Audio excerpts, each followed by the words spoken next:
皆さんごきげんよう、上川香織です。今回取り上げる話題はウクライナ情勢のニュースを取り扱っていきます。主に取り上げる話題としては、ウクライナがアメリカに対し外交的な勝利とも呼べるような大きな成果を上げました。当初トランプ政権が突きつけていた不平等条約を覆し、アメリカとウクライナとの間におけるかなりまともな鉱物資源取引の合意に至ったのです。そして連動しているかどうかは不明ですが、アメリカからウクライナに対して武器の売却承認が初めて出ました。トランプ政権ではウクライナに対する新たな軍事支援については全くしていなかったのですが、その代わりとしてウクライナが求める武器の購入について承認を行いました。そして最後に取り上げるのは、アメリカの議会における共和党の動きです。共和党議員はトランプ大統領の顔色を伺って動いていますが、しかしトランプ大統領の進める停戦交渉がロシア寄りの内容であることに不満を持つ議員たちは非常に多くいます。そのため、議会独自の動きとしてロシアに対する制裁、二次制裁といったものが実施できる法案の準備が進められています。今回はこの3つの話題について解説していきます。まずは鉱物資源協定について NHK のニュースより、鉱物資源合意文書に署名も安全の保障を言及せず、アメリカとウクライナの両政府はウクライナ国内の鉱物資源の開発を共同で行うとする経済連携協定に署名しました。一方で、ウクライナが求めてきた安全の保障には具体的に言及せず、今後の軍事支援などとの関係は明らかではないという見方が出ています。ウクライナ国内にある重要原材料の分布。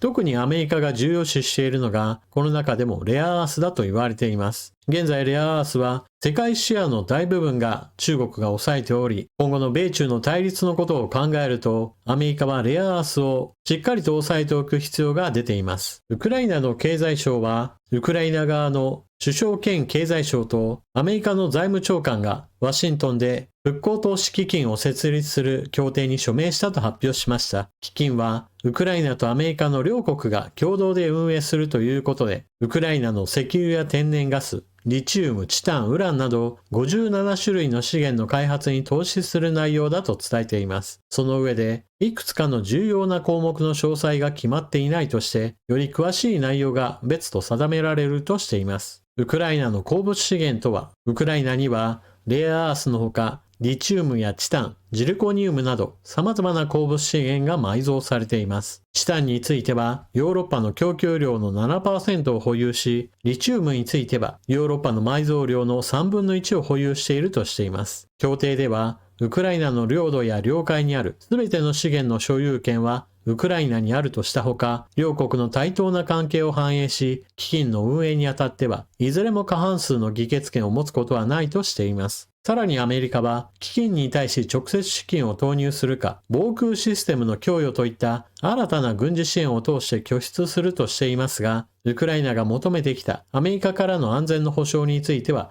具体的に言及していません。アメリカのニューヨークタイムズは、アメリカ側が安全の保障については、盛り込むのを早い段階で拒否したとする関係者の話を伝えた上で、協定が今後のアメリカによるウクライナへの軍事支援にどのような意味を持つのか明らかではないとしています。トランプ政権から当初突きつけられてきた条件は非常にウクライナにとって不利なものでした。例えば、ウクライナにある地下資源のその所有権についても、アメリカ側が保有し、そこから得られた利益については、一番ひどい時の条件では、アメリカに全部持っていくというような内容でした。しかもそれは、バイデン政権が行ってきた支援額を全て無償であったものを貸付であったと、過去の話を全く違う話へと作り変えた上で、さらにそこに利益を乗せて、鉱物資源取引で得られた利益がそれら全てを返済するまで、ウクライナに対しては何も返さないという、まさに不平等条約そのものの内容でした。そのためアメリカの一部の報道の中には、この鉱物資源取引協定はアメリカからウクライナに突きつけられた経済植民地化条約であるといったような内容を書いているところもありました。しかし、今回の内容ではそのような不平等部分についてはかなり是正され、まともな条件で合意されました。トランプ大統領が言っていたような、バイデン政権が行われてきた支援についてうんぬんといった話は完全になくなって、あくまでもここから始まる資源取引協定です。そして、基金設立にあたって 50%50% で分け合うという話にはなっていますが、現金での支出ではなく、軍事支援で物納することも認める内容となっています。ウクライナからは防空用のミサイル供与といったものを求める声が上がっていましたから、この基金設立分については、パトリオットミサイルの弾薬供給といった形で話がまとまるかもしれません。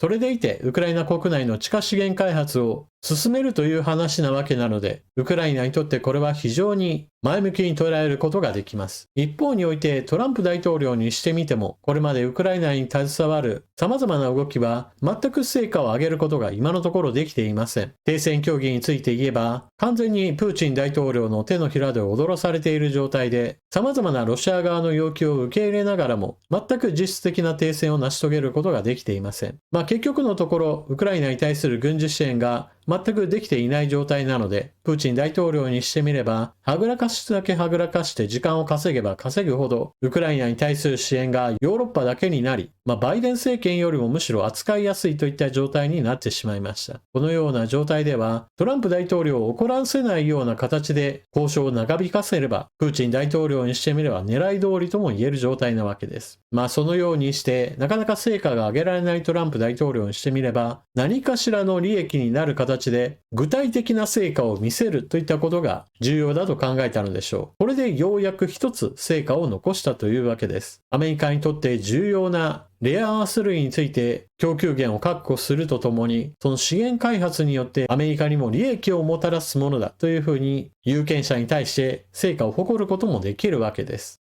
ゼレンスキー大統領にしてみれば、非常に不平等な条約を突きつけられる場面が何度となく訪れた鉱物資源取引協定のせめぎ合い。最終的に今回まともな内容で話をまとめることができたのですから、これは外交的にはかなり苦しい交渉を耐え抜いた成果だと言えるでしょう。次に、キーウポストの記事より、トランプ大統領、ウクライナへの初の現金武器売却を承認。ウクライナへの軍事援助を一部解除。キーウポストが外交筋から得た情報によると、トランプ政権は直接商取引 DCS による5000万ドル以上のウクライナへの防衛関連製品の輸出を承認する意向を議会に伝えた。この許可はトランプ大統領が100日以上前にホワイトハウスに戻って以来初めてのことだ。2015年から2023年にかけてアメリカは直接商取引 DCS を通じてウクライナへの16億ドル以上の防衛物品及びサービスの恒久的な輸出を密かに承認していた。すべての DCS は静かに行われ、対外軍事販売のように公表されることはない。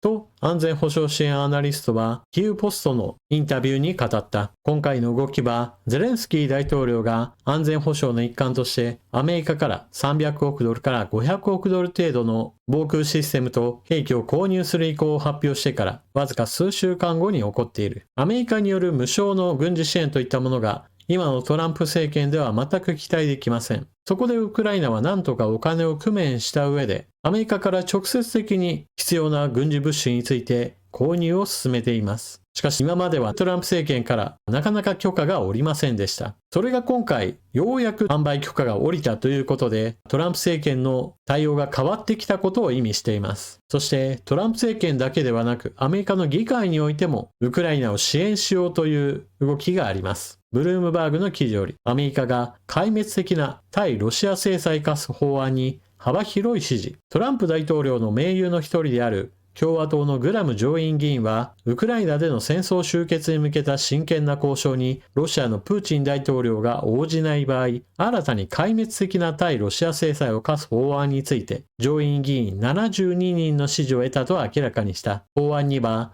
ロシア産の石油や天然ガスなどを購入する国・地域に関税を課す措置も含まれる。グラム議員は法案について大統領を支援する狙いがあると記者団に述べた。この日にはウクライナの天然資源へのアクセスに関する協定にウクライナとアメリカが署名した。この合意はロシアとの和平交渉からトランプ大統領が手を引くのではないかと懸念していたウクライナ側に一定の安心感を与えた。法案の草案によると、制裁にはロシア産の石油、石油製品、天然ガス、ウラン購入国からの輸入に 500% の関税を課す措置が含まれる。また、アメリカ市民によるロシア国債購入禁止が盛り込まれた。グラム議員はトランプ氏について苛立ちを口にしていたとし、私としては尊厳を保ちつつ、公正な形で戦争を交渉で終結させたい。トランプ氏はそうした目標達成に最も適した人物だと思うが、これらの制裁は主な悪者はロシアだという上院の見解を反映していると指摘した。さらに、プーチン大統領についてトランプ氏を操ろうとするのは大きな過ちになる。この法案はトランプ大統領が利用できる手段の一つだと明言。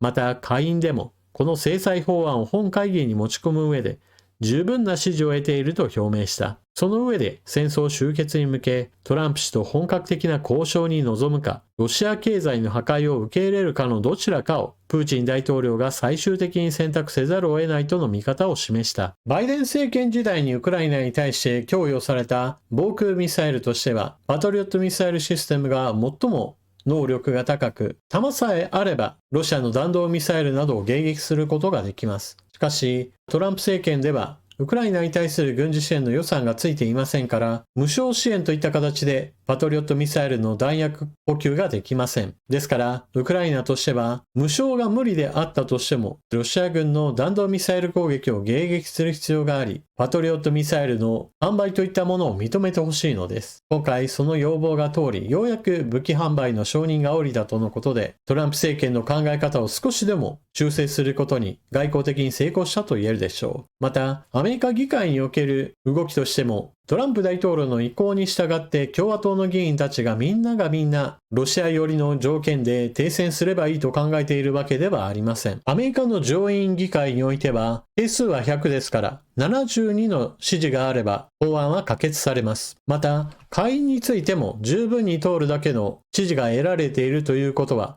それだけ共和党の議員も賛成に回っているというのでしょう。ウクライナに対する支援に関しては、民主党の側ではこれに反対する動きはありませんから、民主党と、あとはトランプ大統領の支持政党である共和党の中から、どれだけの人たちがウクライナ支援に賛同を示すかにかかっています。そして法案の中身についてなのですが、ロシア産の石油や天然ガス、ウランといったものを購入している国に対して 500% の関税を課すといった内容でした。主にそれらの資源を買っている国がどこかといえば中国とインドとなります。このうちインドの場合だと、安く買えるからという理由もあってロシアから大量に購入していたわけですが、こうした制裁がしかもかなりのものがかけられるぞというのが分かれば、ロシアとの資源取引交渉を打ち切るでしょう。基本的にインドにしてみれば、より近い中東からの天然ガスや石油を購入することができるのであって、わざわざアメリカから制裁 500% なんていう話を覚悟してまでロシアと取引を続ける理由といったものがありません。一方で中国についてはどうなるかわかりません。中国にしてみると、